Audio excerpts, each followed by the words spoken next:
Hi, everyone. I'm Dr. Stephanie Lee. Today, for the climate teach-in, I'll be covering public health and climate change with a focus on electric vehicles. My name is Dr. Stephanie Lee, and I have two roles. I am a full-time employee at the World Resources Institute, and I'll talk more about my projects with WRI. And I'm also a part-time faculty member in the Master in Public Health program at CSUSM. Today represents my own opinions and none of the organizations that I may work for. I'm going to go over three different things. First, global climate goals. Next, my particular work within electric trucks and school buses. And then I'll end it with some opportunities for students listening in today. Let's first talk about global climate goals and what that means. When I was a graduate student, I was doing field research in many different countries. I realized that climate factors and unpredictable weather patterns, and this affected women who are farm holders and their children in terms of malnutrition. At the same time, I also saw the devastating effects of different natural disasters across the world. And this is one picture from a colleague who experienced the typhoon in 2013 in the Philippines. Global temperature rise has been linked to increased human activity, particularly with carbon emissions. So the picture on the left really depicts the rise in global temperature.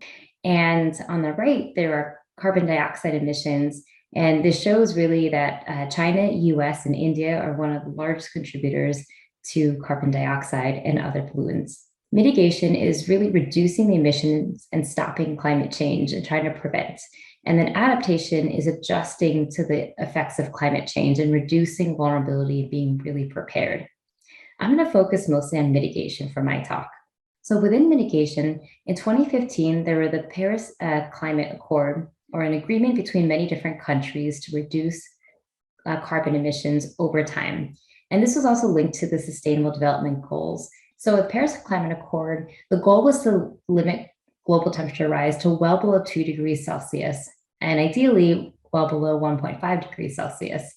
And so what countries do is they submit these nationally determined contributions. So these are country level commitments that they'll reduce their emissions by doing certain actions, and they have a whole plan. So my particular work with WRI intersects some of this work. In particular, I help manage a project called the NDCs, that's in a Transport Initiative for Asia. So this specific project really looks at trying to decarbonize or remove carbon from the transportation sector. And specifically, our work intersects with China, India, and Vietnam. So looking at ways to move people, especially within cities, in a more sustainable manner. That could be a mixture of using electric public transit to electrifying other vehicles in other segments. And this project is being coordinated between many different civil society organizations, WRI being one of many. And what I want to leave you with is really that the future is in our hands. Our emissions are on a path to rise, especially if there was no Paris Climate Accord. It would just continue on and well into that 4-degree mark.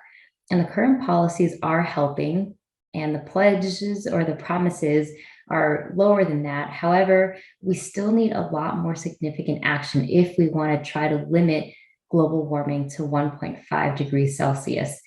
I would like to cover the other side of my work, which is really heavily within electric trucks and school buses.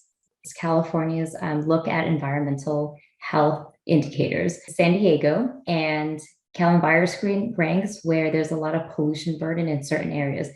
The darker the color, the more red, the higher the pollution burden. You can see some of the darker areas, especially within the San Diego airport and port region. In one particular, I do want to focus on diesel particulate matter.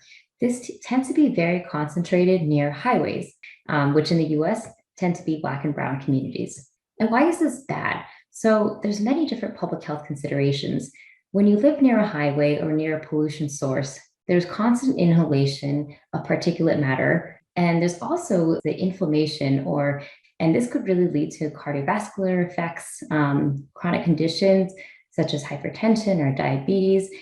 And just more broadly, living near a busy highway, and so getting all of that pollution is associated with many things. So from pregnancy onwards, 23% of emissions were from transportation, while Cars and light trucks, like pickup trucks, make up almost 100% of the US market for vehicles, and medium and heavy trucks are just 4%. When we look at the emissions, the medium and heavy trucks actually produce a third of the emissions. I started working at a company creating some of the first electric commercial vehicles. This was one way to try to mitigate those emissions rapidly. This was one of the many electric trucks that I had worked on. This one was delivered to BAE Systems, and they run this between Barrio Logan and the Port of San Diego. And within WRI, the other part of my role is that I also work on the electric school bus initiative. And within this initiative, there are 5 different pillars. I lead the manufacturing part, given my background, to really try to electrify school buses, which are primarily diesel across the US. And there's about 500,000 school buses. And I want to leave you with opportunities about what you can do if any of this sounds interesting to you. So the Climate Core Fellowship is actually a paid fellowship. It's an 8 to 12-week summer internship, essentially, where grad students work on sustainability projects. And EDF, the nonprofit, matches students with companies and governments, et cetera. There's a focus on 4 different things. You can choose between zero emission vehicles, climate commitments, supply chain sustainability, or renewables and energy efficiency. So this is a great way in case you're curious about something and want to get your foot into the door of the sustainability world. This is a great fellowship. And I would also encourage you to look at different internships, whether it be at my organization, WRI, or other similar organizations that do environmental work like NRDC, Climate Works Foundation. And locally, we have the Environmental Health Coalition, and they do amazing work in the Barrio Logan in the San Diego area. Well, it was great to connect. You can find me in my email through the university, and thank you for listening today.